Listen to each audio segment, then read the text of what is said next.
This stave's a Pacific Yew stave from America that a friend of mine bought, and it's going to be turned into a Warbow. I've already run it through the bandsaw to rough it down a little bit, to basically get the sides nice and parallel, get it roughly square, so that I can then put some measurements on it and rough it out sensibly.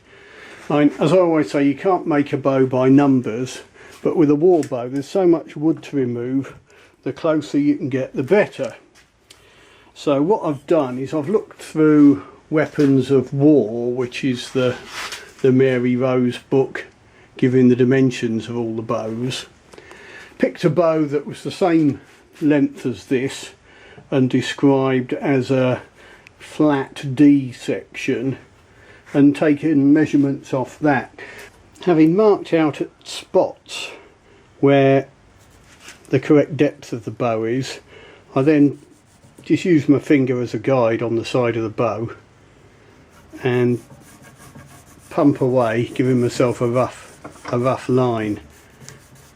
Now again, you have to bear in mind the dimensions in the book are off a finished bow. I'm not trying to make a finished bow, I'm trying to rough out a bow, so you've got to allow plenty extra.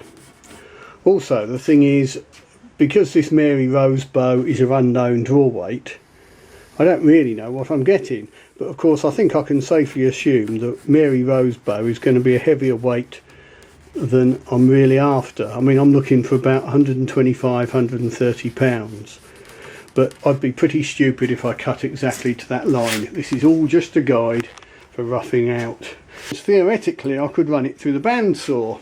Well, yes, I could if it was a nice even slab of wood, but what you find is on a real stave you'll find the wood is actually sloping.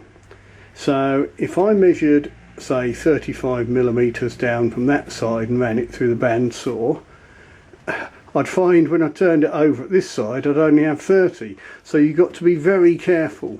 You can't try and saw out too accurate, but you can see the sort of amount of wood I'm going to have to remove, and I'll carefully take off what I feel I can take off safely. There, I've run it through the bandsaw fairly close to that line, but as I said, you bear in mind when I'm measuring my distances, I'm going from this corner to the belly, so I've automatically got a little bit of leeway because the centre of the back is crowned by about say a millimetre or two, so I'm just giving myself that extra millimetre or two by measuring from the edge, so I should have plenty of leeway. Over in the States especially, a lot of people do what they call floor tillering. They'll have one end on the floor, they'll grab hold of the other end and they'll lean in the middle. Well, with a Warbow you can't do that. If you can flex it like that, it's already too weak. But you know, you might just feel it giving very slightly, but you're not going to be able to watch the actual bend of the limb. But you can see, anyway, that's got a bit of a taper on it now. I can put on some temporary knocks, get it on the tiller, see how it moves. I've got plenty of width still. I haven't attempted to go to the widths from the Mary Rose book at all. I just, I'll probably do that by eye, maybe check it in the centre. But thickness is the critical thing, but it's just a matter of taking off as much wood as I can sensibly without jeopardising the bow to let me get it on the tiller. The real work starts when I get it on the tiller. So there you go. This has just been roughed out. A couple of obviously thick places, just taking off a whisker with the draw knife. Temporary knocks glued on. Let's pull it and see what it does. But bear in mind I'm looking for 120, 130. I'm just trying to see if one limb's obviously stronger than the other or what. Blimey. Well, there's 100.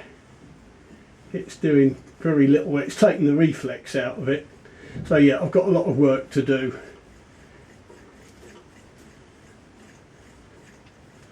Yeah, it flexes. Well, that's a start.